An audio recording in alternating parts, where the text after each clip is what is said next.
saya hormati dan teman-teman yang saya sayangi. Sehat semua kan? Ya. Alhamdulillah. Perkenalkan, nama saya Aga Zafran Al-Hussi.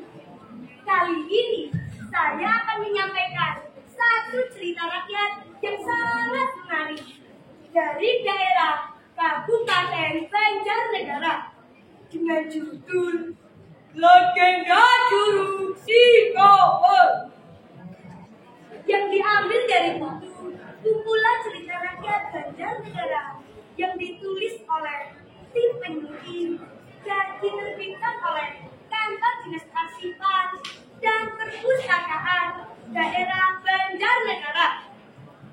Teman-teman, ayo simak ceritanya ya.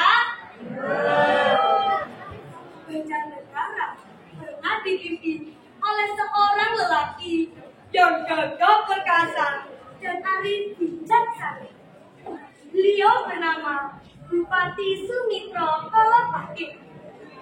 Bupati 3 generasi karena mengalami 3 masa, yaitu masa penjajahan Belanda, Jepang, dan pemerintahan Indonesia sejak merdeka. Kegemaran sang bupati adalah jajah deso Milangkori. Teman-teman, tahu tidak arti jajah deso Milangkori? Jadi, jajah deso Milangkori itu sama artinya dengan belusukan. Pemimpin yang gemar mengunjungi warganya. Seperti presiden kita itu loh. Beliau sangat dikagumi dan disegani oleh rakyatnya. Karena beliau memimpin dengan setulus hati, mengayomi dan membangun masyarakatnya dengan baik. Banjarnegara di zaman dahulu pun sudah sangat terkenal keindahannya loh teman-teman. Banyak pedesaan yang kelihatan menawan dipandang mata karena terkepung oleh beberapa barisan perbukitan dan persawahan. Juga terkenal karena kesuburan tanahnya dan hasil buminya yang begitu melimpah ruah. Mata pencaharian penduduknya sebagian hidup sebagai petani. Hingga saat itu, warganya sudah hidup dalam kemakmuran. Kerukunan dan kegotong royongan warganya sudah sangat kental tertanam dalam kehidupan sehari-hari.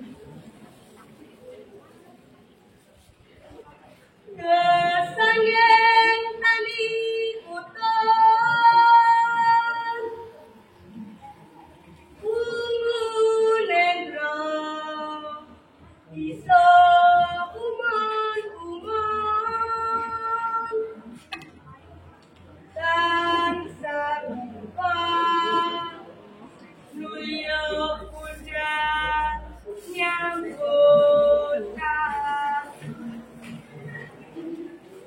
Yang kingkun mikul tacun, ring sawah kekawan kebon.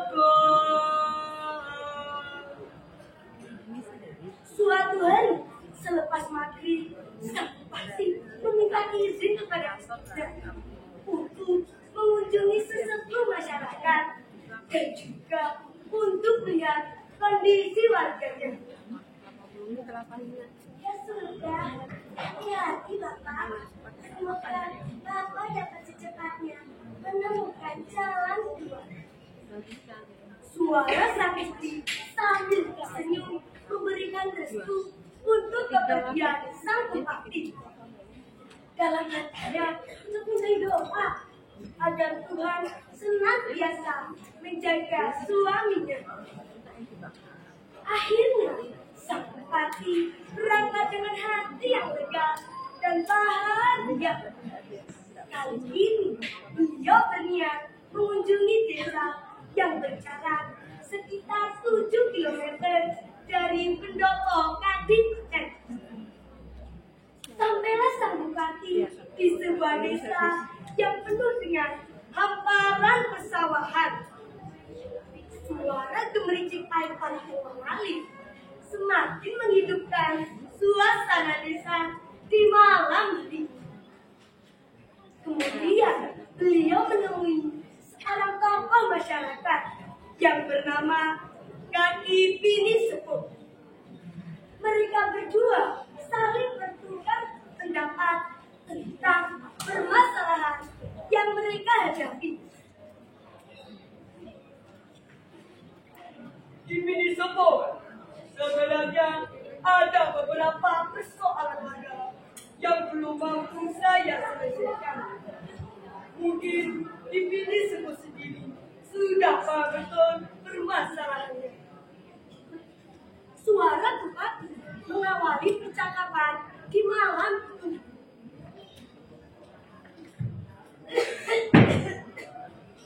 Mungkin sebaiknya kalau kalian mengerti sesuatu tempat untuk meminta petunjuk yang kuasa tolongkan. Pendapat Ibni Sepuh mencoba untuk memecahkan permasalahan yang sedang dihadapi. Maksudnya, saya harus bersemedi begitu. Jawab sang bupati, seolah tidak percaya dengan jalan keluar yang disampaikan oleh Ibni Sepuh. Menyepi dan berdiam diri di tempat biasa bukan berarti menyekutukan Tuhan dalam kesunyian akan menenangkan pikiran. Jawab Ibni Sepuh meyakinkan sang bupati. Setelah mendapatkan arahan dari Ibni Sepuh, keesokan harinya, Bupati Sumitra Palapati mengunjungi desa Babakan yang berada di sebelah selatan dataran tinggi Dek.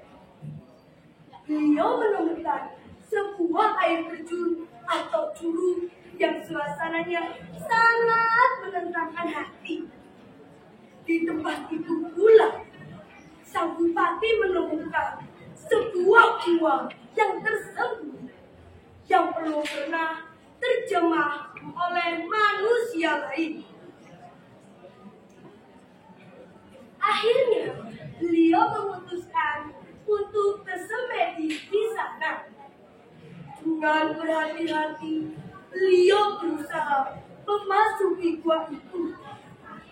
Namun, ketika akan memasuki gua itu, sang bupati dikejutkan oleh satu penampakan makhluk tinggi besar, berwajah seram, bertaring besar dan beruncing, juga bermata besar dengan tatapan tajam.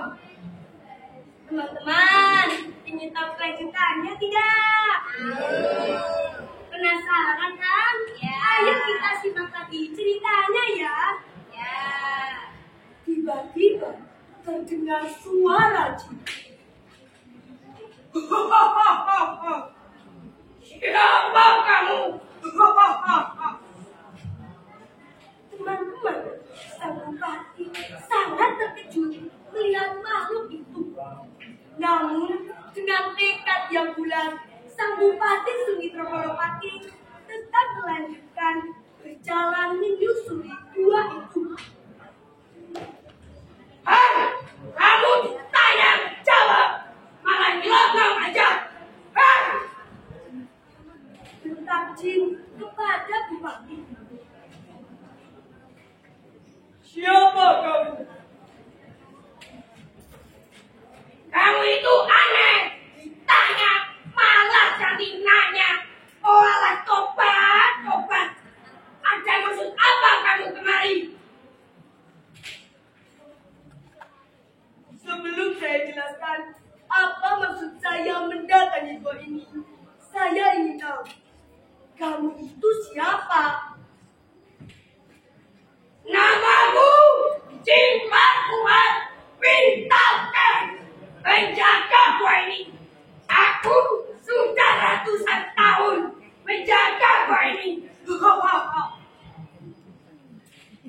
Suara jin tambah mengeras.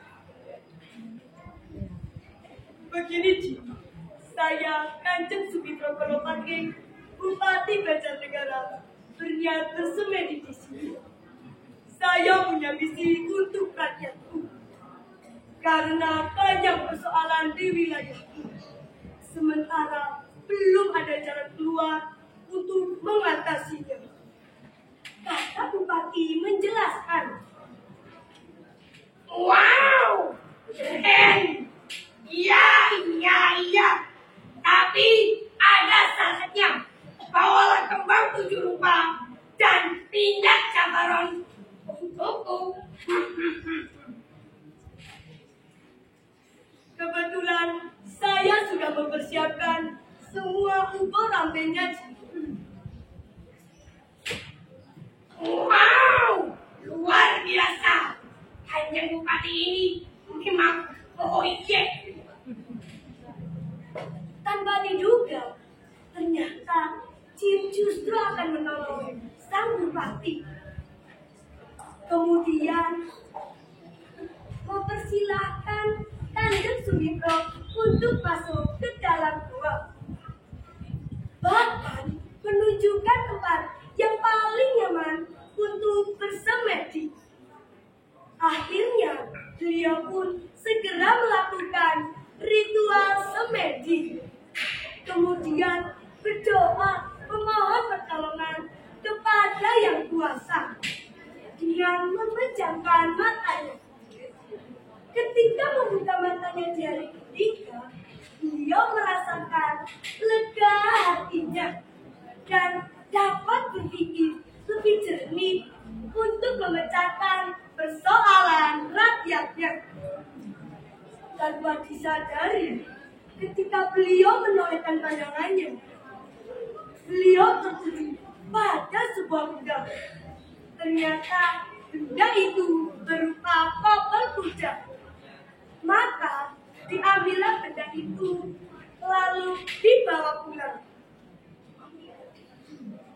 Keesokan harinya, Bupati Sumitra Balapati menugaskan penggawaannya untuk mengumpulkan rakyatnya. Lalu Bupati menceritakan semua peristiwa yang dialaminya selama bersemedi. Kemudian beliau berdiri lalu mengumumkan dan menunjukkan kopel kuda kepada semua rakyatnya. Hei rakyatku semua, akan kuberi nama air terjun itu dengan nama Curug Si Kopel. Teman-teman, dari cerita di atas bisa kita ambil hikmahnya. Di antaranya, jika kita menginginkan sesuatu, harus bekerja keras, pantang menyerah, serta diiringi dengan doa. Demikian teman-teman cerita dari saya. Sampai jumpa lagi di lain waktu tentunya. Wabillahi taufiq wal hidayah. Wassalamualaikum.